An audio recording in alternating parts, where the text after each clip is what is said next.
ஓம் ஸ்ரீ குருபியோ நமகா. மனித வாழ்க்கையும் இறையருளும் இந்த தலைப்பில் நம்ம பார்க்க போகிற இன்றைக்கி கோவில் வந்து திருநாரையூர், கடலூர் மாவட்டத்தில் இருக்குது. இந்த திருநாரையூர் வந்து நாரைக்கு சாபம் பெற்ற தலம் அப்படின்றது தெரிஞ்ச ஒன்று, தெரியாதவங்களும் தெரிஞ்சுக்கலாம். இதை சூரியன் செவ்வாசனி இந்த தொடர்பு ஒரு ஜாதகத்தில் இருக்குன்னா இவங்க வந்து அவசியம் இந்த ஸ்தலத்துக்கு போயிட்டு வரலாம். அது மாதிரி சூரியன் புதன் சனி இந்த தொடர்பு இருக்கிறவாலும் இந்த தலத்துக்கு போயிட்டு வரும்போது அவளுடைய பலன்கள் வந்து அந்த இடத்துல ரெட்டிப்பு மடங்காக கிடைக்கிறது அப்படிங்கிறது நிதர்சனம்.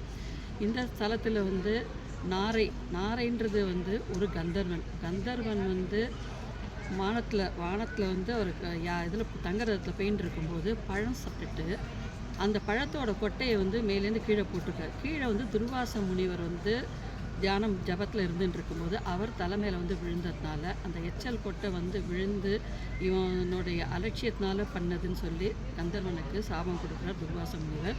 நாரையாக மனசு, ஏன்னா பட்சிகள் தான் சாப்பிட்டுட்டு அந்த கொட்டையை வந்து கீழே போடும், அது மாதிரி நீயும் பண்ணியிருக்க, அதனால் நீ நாரையாக மாறு அப்படின்னு சொல்லி அதற்கு வந்து சாப விமோச்சனம் உடனே கேட்குற ரிஷிகள்லாம் சாபம் கொடுத்தாலும் உடனே அதுக்குண்டான விமோச்சனமும் சொல்லிடுவாள்.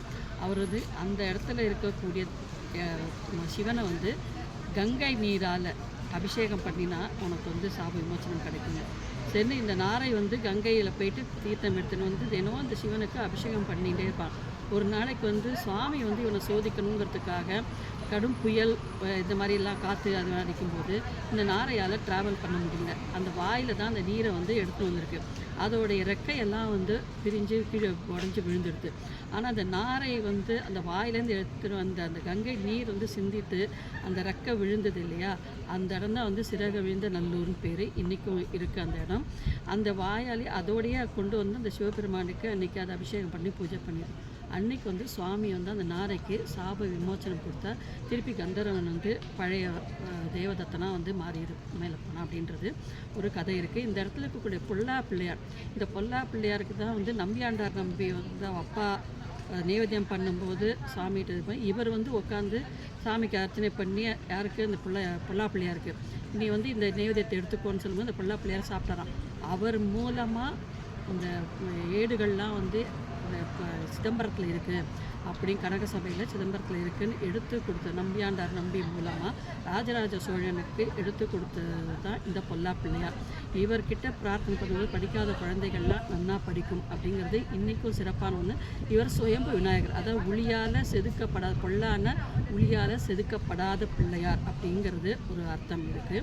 இந்த பிள்ளையார்கிட்ட நம்ம பிரார்த்தனை பண்ணும்போது இந்த குழந்தைகள்லாம் படிப்பில் வீக்காக இருக்கிறவா ஒரு அர்ச்சனை பண்ணிட்டு வந்தால் கூட அவள் வந்து சிறப்பாக மேலோங்கி வராண்டு நம்பியாண்டார் நம்பி வந்து இங்கே இவர் மூலமாக தான் தன்னுடைய அவரோட பிரபலமாக எல்லாத்தையுமே வந்து எடுத்து கொடுத்தவர் இந்த பொல்லா பிள்ளையார். ஸோ இந்த இடத்துல இருக்கக்கூடிய பைரவருக்கு வந்து அவ்வளோ விசேஷம் உண்டு.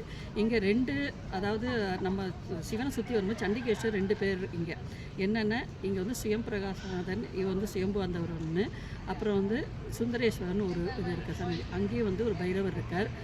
அந்த பைரவருக்கும் வந்து இந்த 2 பேர் இங்கே சன்னதி 2 பேரும் விசேஷமான ஸ்தலம்.